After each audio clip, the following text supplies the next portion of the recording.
কার্তিক মাস ভগবান বিষ্ণুর প্রিয় মাস, ভক্তির আলোর উৎসব। কার্তিক মাস ভক্তির আলোয় ভরে ওঠার সময়। পবিত্র এই কার্তিক মাসটি হল ভক্তি, সাধনা আর শুভ কর্মের একটি মাস। এই মাসের এক মুহূর্তের সৎকর্ম বা শুভ কর্ম অশেষ ফল দিয়ে থাকে আমাদের। বন্ধুরা, আমরা প্রত্যেকেই রয়েছি সেই পবিত্র মাসের মধ্যে, যেই মাসে স্বয়ং ভগবান শ্রীহরি বিষ্ণু জাগ্রত হন। এই মহিমান্বিত কার্তিক দামোদর মাসে ভক্তি, সেবা আর ত্যাগের প্রতিটি মুহূর্ত আমাদেরকে অমৃতের মতো ফল দেয়। এই মাসের প্রতিটি শুভকর্মে ভগবানের আশীর্বাদ নেমে আসে আমাদের সকলের জীবনে।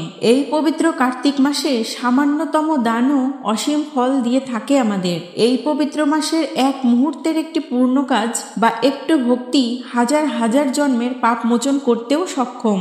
অন্য কোনো মাসে যদি আমরা একটি দীপদান করি, তবে আমরা সেই একটি দীপদানেরই পুণ্য লাভ করে থাকি। কিন্তু এই মহিমান্বিত কার্তিক মাসে যদি আমরা মাত্র একটি দীপ দান করতে পারি, তাহলে আমরা 1000 দীপদানের পুণ্য একসাথে লাভ করে থাকি। ভক্তি, প্রেম আর প্রার্থনার রঙে রাঙানো পবিত্র কার্তিক মাস ভগবানের সান্নিধ্যে পৌঁছানোর এক অনন্য সময়। এই মাসে করা প্রতিটি শুভকর্ম আমাদের দেয় মুক্তির পথ।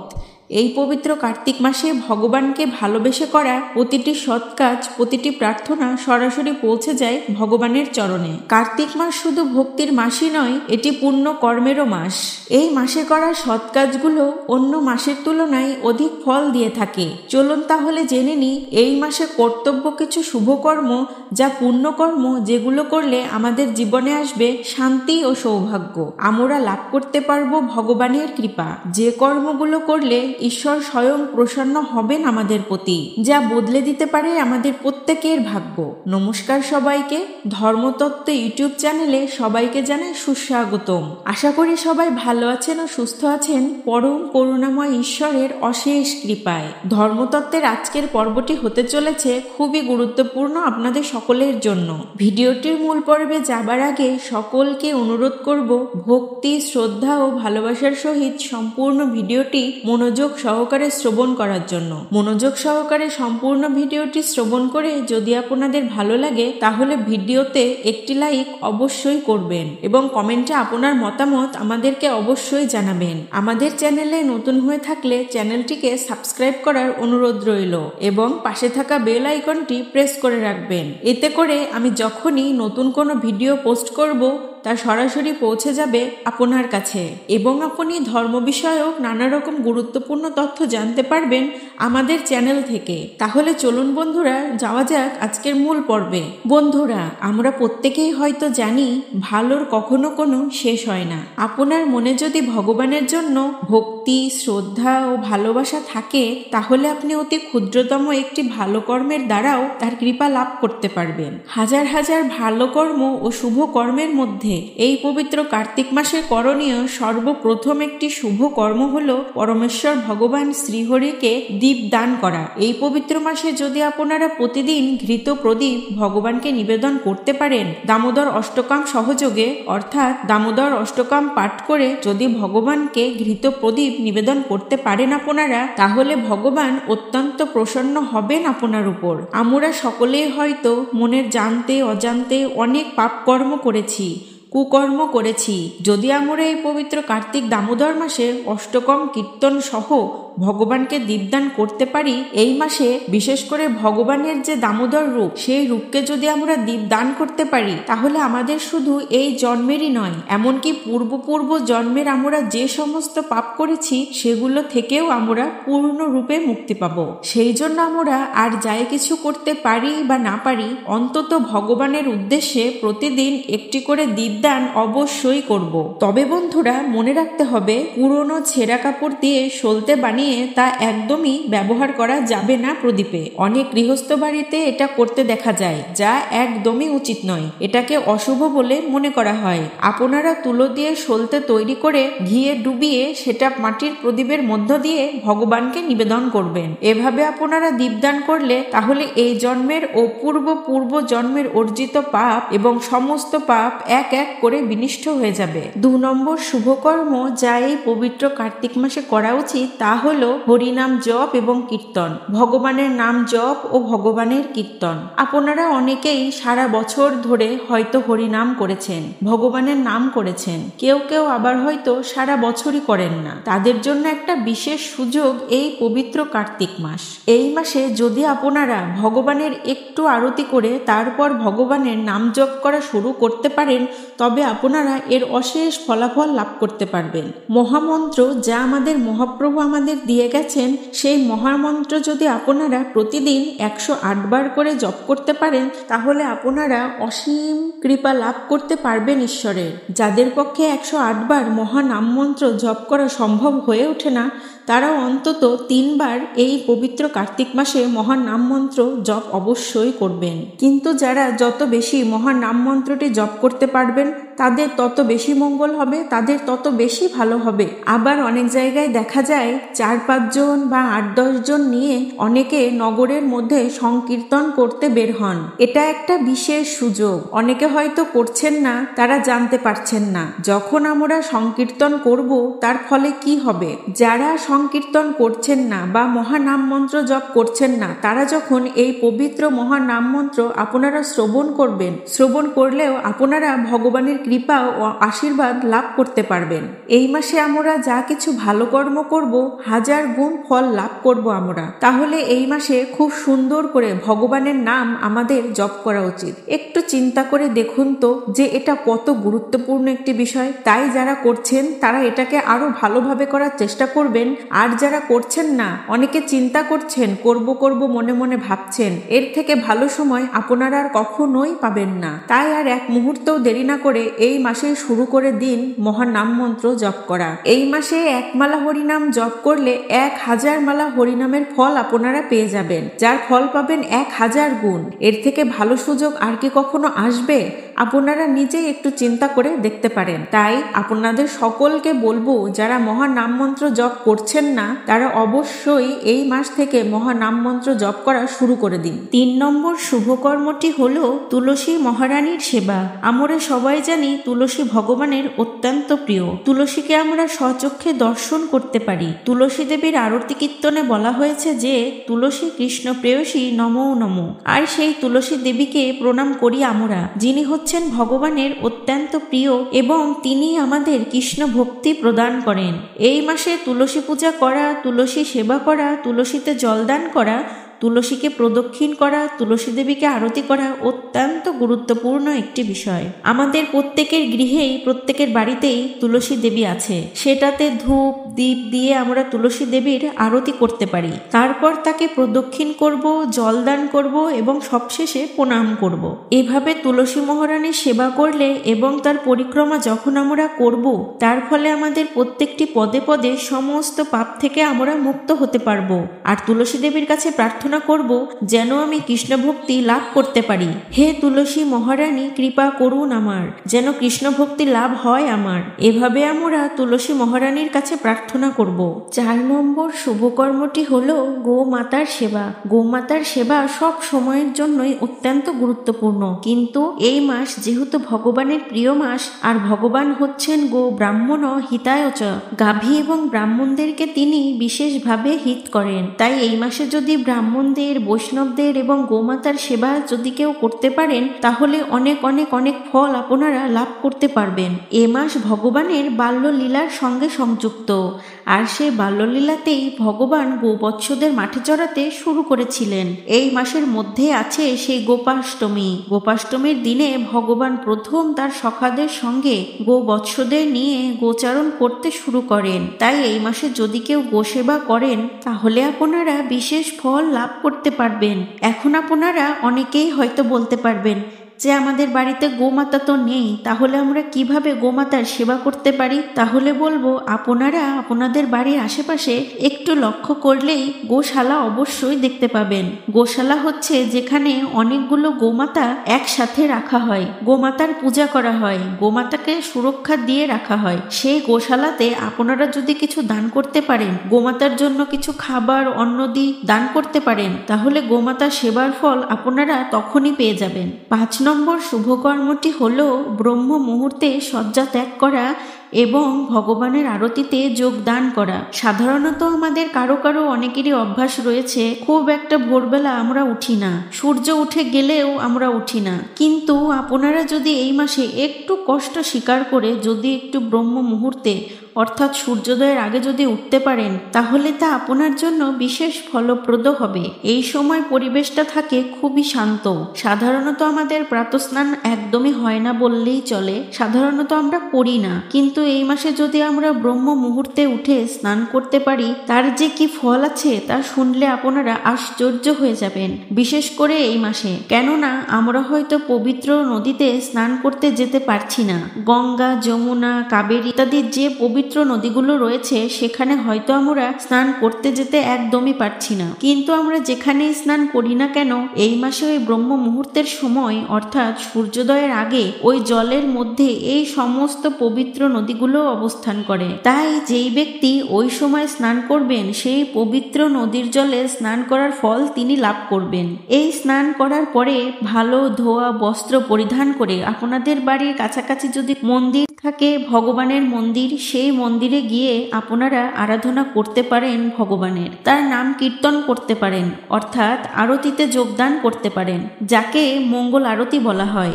যদি সেরকম সুবিধা আপনার না থাকে, বাড়ির আশেপাশে কোনো মন্দির না থাকে, তাহলে নিজের বাড়িতে ভগবানের চিত্রপট রেখে সেখানে আপনারা ভগবানের আরতি করতে পারেন, ভগবানের গুণকীর্তন করতে পারেন, ভগবানের নাম জপ করতে পারেন। তাহলেও আপনারা একই ফলই লাভ করবেন। আপনারা মন্দিরে গিয়ে নাম কীর্তন করুন কিংবা নিজের বাড়িতেই নাম কীর্তন করুন।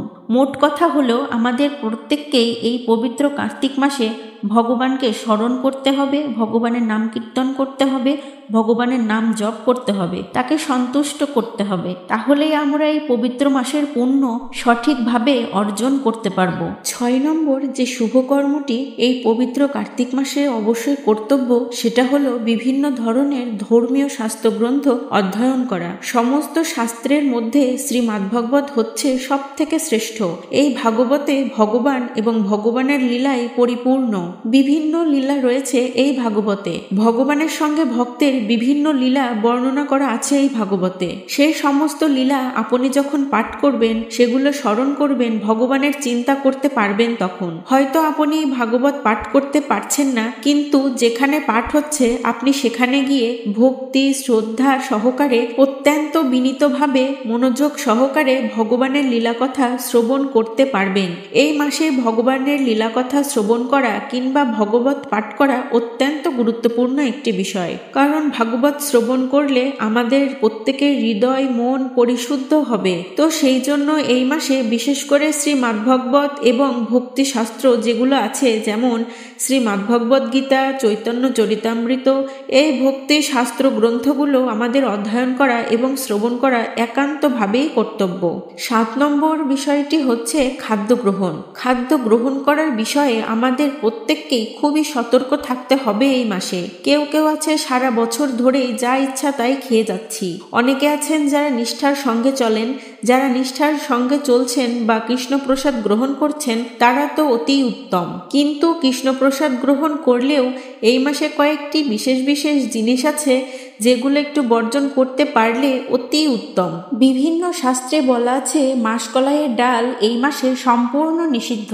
এছাড়াও আছে কিছু কিছু সবজি যেমন পটল, বেগুন, শিম, বরবটি, এই সমস্ত সবজিগুলো এই মাসে অবশ্যই বর্জনীয়। এই সকল সবজি বাদে যে সকল সবজি রয়েছে যেমন পেঁপে, কাঁচকলা, আলু ইত্যাদি, এই সকল সবজি আমরা এই মাসে অবশ্যই গ্রহণ করতে পারবো। আর অবশ্যই সবসময় মনে রাখতে হবে যে এই মাসে আপনারা যে কোনো কিছু খাবারই গ্রহণ করেন না কেন, শুধুমাত্র কৃষ্ণ প্রসাদই গ্রহণ করবেন। কারণ কৃষ্ণ প্রসাদ গ্রহণ করার যে ফল এই মাসে সেটা পূর্ণরূপে আমরা সকলেই লাভ করতে চাই।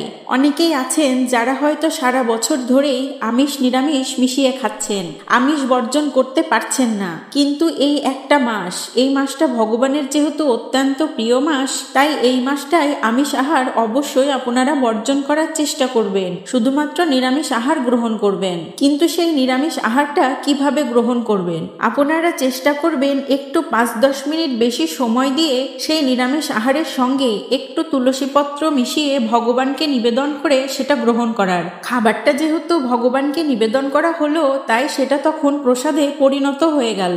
আর সেই প্রসাদ যখন আমাদের শরীরে প্রবেশ করবে, আমাদের শরীর থেকে সমস্ত অশুভ জিনিস, পাপ, ত্রুটিগুলো সব দূরীভূত হয়ে যাবে। আমাদের শরীর মন শুদ্ধ হবে, কেননা আহার হচ্ছে সম্পূর্ণ শুদ্ধ, সত্য শুদ্ধ। এজন্য আমরা এই মাসে সংকল্প করব যে আমরা শুধুমাত্রই কৃষ্ণপ্রসাদই গ্রহণ করব। 8 নম্বর বিষয় হচ্ছে বৈষ্ণব সেবা। দামোদর মাসে যতগুলো বিষয় রয়েছে সেগুলো বৈষ্ণবেরা পুঙ্খানুপুঙ্খভাবে পালন করার চেষ্টা করেন দামোদর ব্রত হিসাবে। সেজন্য তাদেরকে যদি আমরা সেবা করতে পারি তাহলে এই মাসে 1000 গুণ বেশি শুভ ফল লাভ করা যাবে। তাই যার যেমন সামর্থ্য সে ততটুকু দিয়েই বৈষ্ণব সেবা করবেন। বৈষ্ণব সেবা করলে বৈষ্ণব অপরাধ থেকেও মুক্তি পাবেন আপনারা। যেমন বৈষ্ণব সেবা করলে আমরা 1000 গুণ শুভ ফল লাভ করতে পারি, আবার অপরাধ হয়ে গেলেও 1000 গুণ অপরাধের ফল আমরা ভোগ করতে পারি। এই জন্য সবসময় লক্ষ্য রাখতে হবে কোনো বৈষ্ণবকে যেন আমরা কখনো কায়িকভাবে, মানসিকভাবে বা বাহ্যিকভাবে অপরাধ না করি, তাদেরকে যেন কোনো কষ্ট না দিয়ে ফেলি। শুধুমাত্র যে বৈষ্ণবী তা নয়, সাধারণ মানুষের সঙ্গেও যেন আমরা কখনো মনোমালিন্য, তাদেরকে উচ্চস্বরে কথা বলা বা তাদের সঙ্গে ঝগড়াঝাটি করা ইত্যাদি যেন আমরা কখনোই না করি এই পবিত্র কার্তিক মাসে। এই পবিত্র কার্তিক মাসে সকলের সঙ্গে সুসম্পর্ক বজায় রাখতে হবে এবং সকলের সঙ্গে ভালো ও সুন্দর ব্যবহার অবশ্যই করতে হবে। 9 নম্বর বিষয়টি হচ্ছে বৈরাগ্য পালন করা, নিজের মধ্যে বৈরাগ্য ভাব আনা। সাধারণভাবে বৈরাগ্য ভাব কিভাবে আসে, কিভাবে আনতে পারি আমাদের মধ্যে বৈরাগ্য, এটা বুঝতে গেলে আগে বুঝতে হবে বৈরাগ্য জিনিসটা কি। আমাদের প্রত্যেকেরই হয়তো কিছু খারাপ অভ্যাস থেকে থাকে, যেমন কেউ নেশা করে থাকেন, কেউ বিভিন্ন ধরনের খাবার খেয়ে থাকেন, কেউ বা বিভিন্ন ধরনের খেলাধুলা করে থাকেন। তো এই মাস হলো এমনই একটা মাস যেই মাসে এগুলো থেকে আপনাকে বিরত থাকতে হবে। অনেকে আছেন যারা আমিষ আহার গ্রহণ করছেন, কিন্তু এই মাসে আমিষ আহার সম্পূর্ণরূপে নিষিদ্ধ। আপনারা আমিষ আহার গ্রহণ করা থেকে বিরত থাকুন, এটাও এক ধরনের বৈরাগ্য। আবার কেউ কেউ আছেন নেশার মধ্যে জড়িত, কিন্তু এই মাসে আপনাকে এই নেশার মধ্য থেকেও নিজেকে সরিয়ে আনতে হবে, এটাও এক ধরনের বৈরাগ্য। সাধারণভাবে এই কার্তিক মাসকে নিয়ম সেবার মাসও বলা হয়, কারণ এই দামোদর মাস পালনের জন্য কিছু নিয়মকানুন আমাদের গ্রহণ করতে হয় এবং কিছু নিয়মকানুন আমাদের বর্জন করতে হয়। যেই নিয়মগুলো বর্জন করতে বলা হয়েছে সেগুলো বর্জন করে এবং যেই নিয়মগুলো আমাদের গ্রহণ করতে বলা হয়েছে সেগুলো গ্রহণ করাই হলো বৈরাগ্য।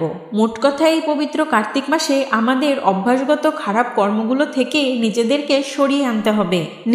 নিজেদের কাছে প্রতিজ্ঞাবদ্ধ হতে হবে যে আমি এই মাসে কোনো আমিষ আহার গ্রহণ করব না, আমি এই মাসে কোনো নেশা জাতীয় দ্রব্য গ্রহণ করব না, আমি আজ এত মালা জপ করব, আমি প্রতিদিন গঙ্গা স্নান করব, আমি প্রতিদিন ব্রহ্ম মুহূর্তে ঘুম থেকে উঠব।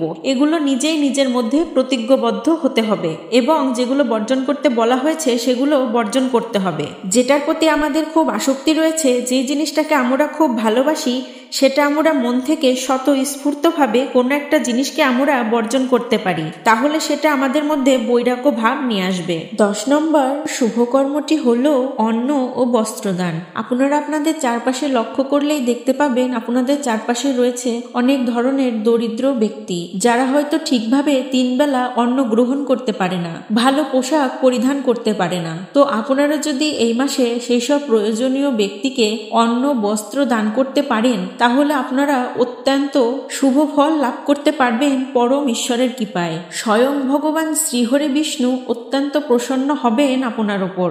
এই পবিত্র কার্তিক মাসে আমাদের প্রত্যেকেরই চেষ্টা করা উচিত দরিদ্র ব্যক্তি, ব্রাহ্মণ বা প্রয়োজনে থাকা মানুষকে খাদ্য, বস্ত্র বা অর্থ দান করা। এছাড়াও কার্তিক মাসে অন্নদান করলে লক্ষগুণ ফল পাওয়া যায়, তা বর্ণনাও করা আছে বিভিন্ন শাস্ত্রে। 11 নম্বর বিষয়টি হচ্ছে ধাম যাত্রা। এই মাস অত্যন্ত পবিত্র মাস। আপনারা দেখবেন সমস্ত ধাম, যেমন বৃন্দাবন, মায়াপুর, পুরীধাম, দ্বারকা, অযোধ্যা ইত্যাদি ধামে ভক্তরা গমনাগমন করছেন এই মাসে। সেখানে গিয়ে তারা ভগবানের নাম কীর্তন ইত্যাদি করছেন। তাই আমাদের দ্বারা যদি সম্ভব হয় আমরা ভক্ত সঙ্গে এই বিভিন্ন ধামে গমন করতে পারি, ধাম যাত্রা করতে পারি। সেখানে ভগবানের কথা, কীর্তন, নাম, গুণগান ইত্যাদি আমরা স্মরণ করতে পারি। কিন্তু আমাদের সকলের হয়তো ধাম যাত্রা করার সামর্থ্য নেই, আবার অনেকের দ্বারা যাওয়া সম্ভব হয় না। তাহলে আমরা আমাদের ভগবানের মন্দির, যেখানে খুব সুন্দরভাবে ভগবানের ভগবানের সেবা হচ্ছে, ভগবানের পূজা হচ্ছে নিষ্ঠা সহকারে, সেটাও কিন্তু ধাম স্বরূপ। সেখানে যদি আমরা গমনাগমন করতে পারি সেটাও ধাম যাত্রারই সমান। আমাদের প্রতিটি মন্দিরই সে যেখানে স্থাপিত হোক না কেন সেটা প্রতিটি ধামের সমান হয়ে যায়। যেহেতু ভগবান সেখানে বিরাজিত রয়েছেন, সেখানে যদি আমরা যাতায়াত করতে পারি তাহলে সেটা ধাম যাত্রারই সমান হয়ে যায়। অর্থাৎ বিষয়টি এরকম হচ্ছে যে ভগবানের সঙ্গে যেন আমরা সব সময়ই যুক্ত থাকতে পারি। যখন আমরা ভগবানের মন্দিরে যাব, আমাদের ধামে যাওয়ার উদ্দেশ্য কি? ধামে যাওয়ার উদ্দেশ্য হলো ভগবানকে দর্শন করা, ভগবানের নাম গুণগান কীর্তন করা, ভগবানের লীলাকথা শ্রবণ করা, ভক্ত সঙ্গে থাকা ইত্যাদি। তো সেরকম যদি আমরা কোনো ভগবানের মন্দিরে গিয়েও করতে পারি, সেই মন্দিরে গিয়েও আমরা যদি ভগবানকে দর্শন করতে পারি, ভগবানের নাম গুণগান কীর্তন করতে পারি, ভগবানের লীলাকথাও শ্রবণ করতে পারি, তাহলে সেটা ধামের থেকে কোনো অংশেই কম নয়। তাই জন্য আমাদের চেষ্টা করতে হবে, যার যেমন সম্ভব সে সেভাবে সবকিছু মানার চেষ্টা করবে, কিন্তু চেষ্টা করতে হবে, তাহলেই ভগবানের কৃপা আপনারা লাভ করতে পারবেন। আমরা যদি ভগবানের কৃপা পাওয়ার চেষ্টাই না করি তাহলে ভগবান আমাদেরকে কৃপা করবেন কিভাবে? আমাদেরকে চেষ্টার মাধ্যমে, ভক্তি ও শ্রদ্ধার মাধ্যমে ভগবানকে ভালোবেসে চেষ্টা করতে হবে তার কৃপা লাভ করার। আমরা যখন নিজের থেকে চেষ্টা করব, ভগবান স্বয়ং তখন আমাদের সহযোগিতা করবেন। তাই আসুন আমরা বিনীতভাবে চেষ্টা করি ভগবানের এই অত্যন্ত প্রিয় মাস দামোদর মাস যেন আমরা ঠিকভাবে পালন করতে পারি, ভগবানকে সন্তুষ্ট করতে পারি এবং তার কৃপা ও আশীর্বাদ পেতে পারি এই মাসে। তো বন্ধুরা, এই ছিল আমাদের আজকের আলোচনা। কেমন লাগলো তা কমেন্ট করে অবশ্যই জানাবেন এবং অবশ্যই চেষ্টা করবেন কার্তিক মাসের বাকি দিনগুলোতে এই নিয়মগুলো মেনে চলার এবং স্বয়ং ভগবান শ্রীহরি বিষ্ণুর কৃপা লাভ করার। সবাই ভালো থাকবেন, সুস্থ থাকবেন। জয় শ্রীকৃষ্ণ।